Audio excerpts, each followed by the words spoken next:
ಪರವಾನಗಿ ಸಾಫ್ಟ್ವೇರ್ ನಿರ್ಮಾಣ್ 2 ಬಂದ್. ನಿರ್ಮಾಣ್ 2 ತಂತ್ರಾಂಶಕ್ಕೆ ULMS ಜೋಡಿಸುವ ಪ್ರಕ್ರಿಯೆ ಎಫೆಕ್ಟ್ ಇದು. ಹೌದು, ಕಟ್ಟಡ ಪರವಾನಗಿ ಸಾಫ್ಟ್ವೇರ್ ನಿರ್ಮಾಣ್ 2 ಬಂದ್. ನಿರ್ಮಾಣ್ 2 ತಂತ್ರಾಂಶಕ್ಕೆ ULMS ಜೋಡಿಸುವಂತಹ ಪ್ರಕ್ರಿಯೆಯ ಎಫೆಕ್ಟ್ ಇದು. ನಿರ್ಮಾಣ್ 2 ತಂತ್ರಾಂಶಕ್ಕೆ ವೈರಸ್ ಅಟ್ಯಾಕ್ ಅಂತ ತಿಳಿದು ಬರ್ತಿದೆ. ತಿಂಗಳಿಂದ ಸೇವೆ ಬಂದಾಗಿರುವಂಥದ್ದು. ULMS ಸಮರ್ಪಕ ಅನುಷ್ಠಾನ ಮುನ್ನವೇ ನಿರ್ಮಾಣ್ 2 ಬಂದಾಗಿರುವಂಥದ್ದು. ಅತ್ತ ಹಳೆಯದ್ದೂ ಇಲ್ಲ, ಇತ್ತ ಹೊಸ ULMS ತಂತ್ರಾಂಶವೂ ಇಲ್ಲ. ಕಟ್ಟಡ ಗುತ್ತಿಗೆದಾರರು, ಇಂಜಿನಿಯರ್ಸು, ಕಾರ್ಮಿಕರಿಗೆ ಬಹಳಷ್ಟು ಸಂಕಷ್ಟ ತಂದಿದೆ. ರಾಜ್ಯದ ಎಲ್ಲ ನಗರ ಪಟ್ಟಣಗಳಲ್ಲಿ ಕಟ್ಟಡ ನಿರ್ಮಾಣ ಬಂದ್. ಕಟ್ಟಡ ನಿರ್ಮಾಣಕ್ಕೆ ಪರವಾನಗಿ ಪಡೆಯಲು ಜನರು ಪರದಾಟ ನಡೆಸಿದ್ದಾರೆ. ಟೆಕ್ನಿಕಲ್ ಪ್ರಾಬ್ಲಮ್ ಇಂದ ಆಗಿರುವಂಥದ್ದು ವೈರಸ್ ಅಟ್ಯಾಕ್ ಅನ್ನಲಾಗ್ತಿದೆ. ನಿರ್ಮಾಣ್ 2 ತಂತ್ರಾಂಶಕ್ಕೆ ULMS ಜೋಡಿಸುವಂತಹ ಪ್ರಕ್ರಿಯೆ ಎಫೆಕ್ಟ್ ಇದು. ನಿರ್ಮಾಣ್ 2 ತಂತ್ರಾಂಶಕ್ಕೆ ವೈರಸ್ ಅಟ್ಯಾಕ್ ಆಗಿದೆಯಂತೆ. ತಿಂಗಳಿಂದ ಸೇವೆಯೇ ಸಿಗ್ತಿಲ್ಲ, ಸೇವೆ ಬಂದಾಗಿರುವಂಥದ್ದು. ULMS ಸಮರ್ಪಕ ಅನುಷ್ಠಾನಕ್ಕೆ ಮುನ್ನವೇ ನಿರ್ಮಾಣ್ 2 ಬಂದಾಗಿದೆ. ಅತ್ತ ಹಳೆಯದ್ದೂ ಇಲ್ಲ, ಇತ್ತ ಹೊಸ ULMS ತಂತ್ರಾಂಶವೂ ಇಲ್ಲ ಅನ್ನುವಂಥ ಪರಿಸ್ಥಿತಿ ಉಂಟಾಗಿದೆ. ಕಟ್ಟಡವನ್ನ ಕಟ್ಟಬೇಕು ಅಂತಿರೋ ಗುತ್ತಿಗೆದಾರರಾಗಿರ್ಬೋದು, ಇಂಜಿನಿಯರ್ಸ್ ಆಗಿರ್ಬೋದು, ಕಾರ್ಮಿಕರಿಗೆ ಬಹಳಷ್ಟು ಸಂಕಷ್ಟವನ್ನ ತಂದೊಡ್ಡಿದೆ. ರಾಜ್ಯದ ಎಲ್ಲ ನಗರ ಪಟ್ಟಣ ಎಲ್ಲ ಕಡೆಗಳಲ್ಲಿ ಕಟ್ಟಡ ನಿರ್ಮಾಣ ಬಂದಾಗಿದೆ. ಕಟ್ಟಡ ನಿರ್ಮಾಣಕ್ಕೆ ಪರವಾನಗಿ ಪಡೆಯಲು ಜನರು ಪರದಾಟವನ್ನು ನಡೆಸಿದ್ದಾರೆ. ತಂತ್ರಾಂಶಕ್ಕೆ ವೈರಸ್ ಅಟ್ಯಾಕ್ ಆಗಿದೆ, ಟೆಕ್ನಿಕಲ್ ಪ್ರಾಬ್ಲಮ್ ಅಂತ ಹೇಳಲಾಗ್ತಿದೆ.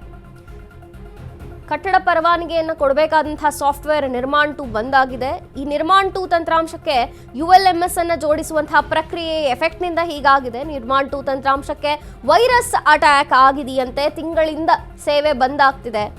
ಇನ್ನು ಕಟ್ಟಡ ಕಟ್ಟೋಕೆ ಮುಂದಾಗಿರುವಂತಹ ಗುತ್ತಿಗೆದಾರರಿರ್ಬೋದು, ಇಂಜಿನಿಯರ್ಸ್ ಇರ್ಬೋದು, ಕಾರ್ಮಿಕರಿಗೆ ಬಹಳಷ್ಟು ಸಂಕಷ್ಟವಾಗಿದೆ. ಯಾಕೆ ಅಂದ್ರೆ ಪರವಾನಗಿಯೇ ಸಿಗ್ತಿಲ್ಲ. ರಾಜ್ಯದ ಎಲ್ಲ ಕಡೆ, ಎಲ್ಲ ನಗರ ಪಟ್ಟಣ ಎಲ್ಲ ಕಡೆಗಳಲ್ಲೂ ಕೂಡ ಕಟ್ಟಡ ನಿರ್ಮಾಣ ಬಂದಾಗಿರುವಂಥದ್ದು. ಇನ್ನು ನಿರ್ಮಾಣಕ್ಕೆ ಪರವಾನಗಿಯೇ ಸಿಗದೆ ಇದ್ರೆ ಜನರು ಪರದಾಡುವಂತಹ ಪರಿಸ್ಥಿತಿ ಉಂಟಾಗಿರುವಂಥದ್ದು.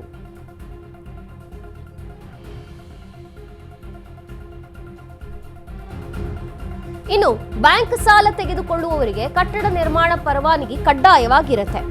ಕಟ್ಟಡಕ್ಕೆ ಬೇಕಾದ ತಾತ್ಕಾಲಿಕ ವಿದ್ಯುತ್ಗೆ ಕಟ್ಟಡ ನಿರ್ಮಾಣ ಪರವಾನಗಿ ಏನಿದೆಯಲ್ಲ ಇದು ಕಡ್ಡಾಯ. ನೀರಿನ ಸಂಪರ್ಕಕ್ಕೆ ಕಟ್ಟಡ ನಿರ್ಮಾಣ ಪರವಾನಗಿ ಪತ್ರವನ್ನ ಕಡ್ಡಾಯವಾಗಿ ನೀಡಲೇಬೇಕಾಗಿರುತ್ತೆ. ಆದ್ರೆ ತಂತ್ರಾಂಶ ಗೊಂದಲದಿಂದ ನಿರ್ಮಾಣ ಪರವಾನಗಿ ಪತ್ರ ನೀಡಿಕೆ ಸ್ಥಗಿತವಾಗಿದೆ. ರಾಜ್ಯದೆಲ್ಲೆಡೆ ಬಾಕಿ ಉಳಿದಿವೆ ಲಕ್ಷಾಂತರ ಅರ್ಜಿಗಳು.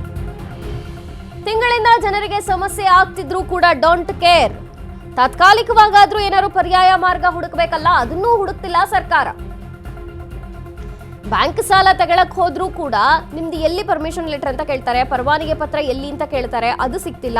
ಇನ್ನು ಕಟ್ಟಡಕ್ಕೆ ಬೇಕಾದಂತಹ ತಾತ್ಕಾಲಿಕ ವಿದ್ಯುತ್ ಇರ್ಬೋದು, ನೀರಿನ ವ್ಯವಸ್ಥೆಗಳನ್ನು ಮಾಡ್ಕೊಳಕ್ ಇರ್ಬೋದು, ಏನೇ ಒಂದು ಬೇಕಾದ್ರೂ ಕೂಡ ಕಟ್ಟಡ ನಿರ್ಮಾಣಕ್ಕೆ ಪರವಾನಗಿ ಎಲ್ಲಿ ತಗೊಂಡಿದ್ದೀರಾ ಅದನ್ನ ತೋರಿಸಿ ಲೆಟರ್ ಅಂತಾರೆ, ಪರವಾನಗಿ ಅಲ್ಲೂ ಸಿಗ್ತಿಲ್ಲ. ಇನ್ನು ನೀರಿನ ಸಂಪರ್ಕ ಹಾಕಬೇಕು ಅಂತಂದ್ರೂ ಕೂಡ ಕಟ್ಟಡ ನಿರ್ಮಾಣ ಮಾಡ್ಲಿಕ್ಕೆ ಕೊಟ್ಟಿರುವಂತಹ ಪರವಾನಗಿ ಪತ್ರ ಇದೆಯಲ್ಲ ಇದನ್ನು ತೋರಿಸಲೇಬೇಕು, ಅಂದ್ರೆ ಪರ್ಮಿಷನ್ ಸಿಗತ್ತೆ. ಅದು ಕೂಡ ಆಗ್ತಿಲ್ಲ. ಈಗ ಯಾವ ಒಂದು ಕೆಲಸಗಳು ಕೂಡ ಕಟ್ಟಡಕ್ಕೆ ಸಂಬಂಧಪಟ್ಟಂಗೆ ಆಗ್ತಿಲ್ಲ. ಈ ಕಡೆ ಬ್ಯಾಂಕ್ ಸಾಲ ಸಿಗ್ತಿಲ್ಲ, ಆ ಕಡೆ ವಿದ್ಯುತ್ ಕಟ್ಟಡ ನಿರ್ಮಾಣಕ್ಕೆ ಏನು ಬೇಕೋ ಆ ಸೌಲಭ್ಯವನ್ನ ಪಡ್ಕೊಳ್ಳಕ್ ಆಗ್ತಿಲ್ಲ, ಈ ಕಡೆ ನೀರಿನ ಸಂಪರ್ಕವನ್ನು ಕೂಡ ಆ ಕಟ್ಟಡಕ್ಕೆ ಕಲ್ಪಿಸ್ಕೊಳ್ಳಕ್ ಆಗ್ತಿಲ್ಲ. ಯಾಕೆ ಅಂದ್ರೆ ಎಲ್ಲದಕ್ಕೂ ಕೂಡ ಪರವಾನಗಿ ಪತ್ರ ಕಡ್ಡಾಯ.